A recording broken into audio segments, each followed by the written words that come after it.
বাংলাদেশের ভাগ্য আসলে কোন দিকে যাচ্ছে?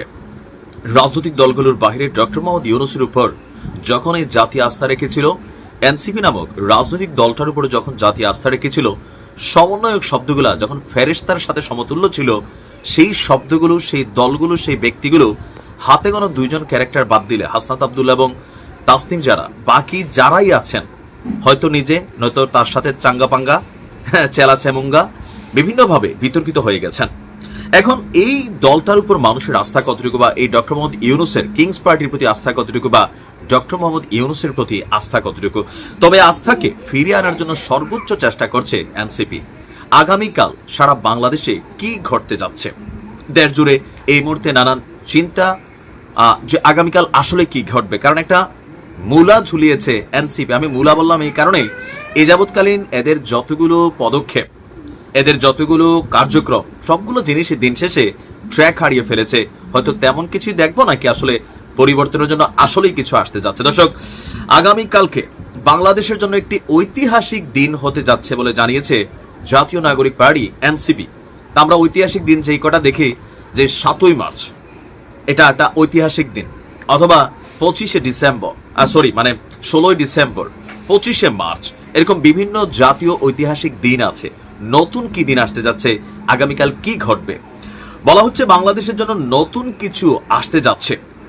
নিজেদের ফেসবুক পেজে এনসিপির এক বার্তা জানানো হয়েছে, বিপুল আগ্রহ এবং জনসমাগমের মাধ্যমে এনসিপি তার মাসব্যাপী দেশ গড়তে জুলাই পদযাত্রা কর্মসূচি সম্পন্ন করেছে। বিগত জুলাই মাস জুড়ে এই বাংলাদেশের অসংখ্য জনপদে, গ্রামে গঞ্জে, শহরে নগরে এনসিপি গিয়েছিল। শ্রমিক, কৃষক, দিনমজুর, গৃহিণী সহ এদেশের বিভিন্ন পেশাজীবী মানুষের সঙ্গে দেখা করেছে। সেখানে এনসিপির নেতারা প্রতিশ্রুতি দিয়েছিল, পদযাত্রা শেষে জনগণের এই কথাগুলো তারা তুলে ধরবেন, ঘোষণা করবেন নতুন বাংলাদেশের প্রতিশ্রুতি। তার মানে আগামীকালকে বেশ কিছু প্রতিশ্রুতি আমরা দেখতে পাবো, যেটা রাজনৈতিক দলগুলো সবসময় বলে থাকেন, কথা দিলেন তো কথা আসলে কতটুকু পালন করবেন সেটা জরুরি না।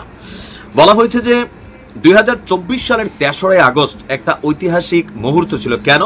সেখানে এক দফা ঘোষণা করা হয়েছিল। তো আগামীকালকে 3রা আগস্ট, তো সেই ঐতিহাসিক ক্ষণকে আপনার নতুন নির্দেশনা আবারও একটা আনতে যাচ্ছে এনসিপি। সেখানে তুলে ধরবেন এদেশের মানুষের চাওয়া পাওয়া, আগামীর বাংলাদেশ বিনির্মাণে এনসিপির প্রতিশ্রুতি, এবং ঘোষণা করবেন জুলাই ঘোষণাপত্র এবং শরৎ বাস্তবায়নের দাবিতে পরবর্তী কর্মসূচি।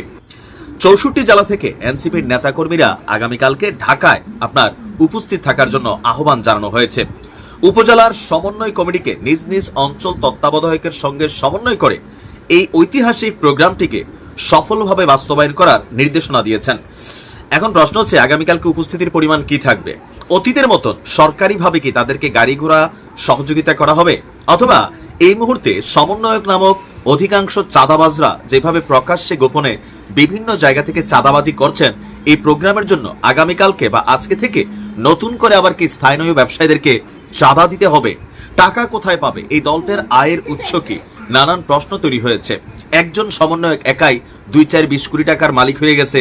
জায়গায় জায়গায় বাড়িঘর পাওয়া যাচ্ছে। প্রতিদিনই বাংলাদেশের বিভিন্ন জায়গায় তথাকথিত কিছু সমন্বয়করা চাঁদাবাজি করে যেই পরিমাণ বাংলাদেশকে অস্থির করছে, সেখান থেকে এনসিপির এই আহ্বান আদৌ কি কাজে দিবে? একটা ঐতিহাসিক দিন আসলে হতে যাচ্ছে। জামাতের সাথে এই মুহূর্তে একটা দূরত্ব আছে, বিএনপির সাথে তো আছেই, আর আওয়ামী লীগ তো বসেই আছে উৎপাতার জন্য। এই সকল কিছু চ্যালেঞ্জকে মাথায় রেখে আগামীকালকে এনসিপি কি পরিমাণ নেতা কর্মী সমবেত করতে পারে, যাতে সারা বাংলাদেশ থেকে তারা ডাক দিয়েছেন, হয়তো নতুন আরো একটা যাত্রা তৈরি হবে। তবে এই যাত্রায় ডক্টর মোহাম্মদ ইউনূস সরকারের যে প্রশাসন, তারা কতটুকু সহযোগিতা করবেন তলে তলে, সেইটাও অনেকে প্রশ্ন শুরু করেছেন।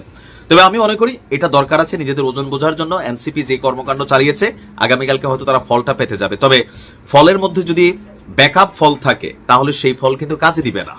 কারণ দিন শেষে আপনার যারা লোক নিজস্ব, তারা দিয়া আপনি 100 জন লোক থাকা ভালো। আর যে ভাড়া কইরা টেকনিক্যালি সাপোর্ট দিয়া, টাকা পয়সা দিয়া মানুষ আইনা লোক দেখানোর যে প্রক্রিয়া বাংলাদেশে চলমান, সেটা হলে বাংলাদেশের মানুষ আশ্চর্য হবে না। দেখা যাক কি ঘটে। ভালো থাকুন।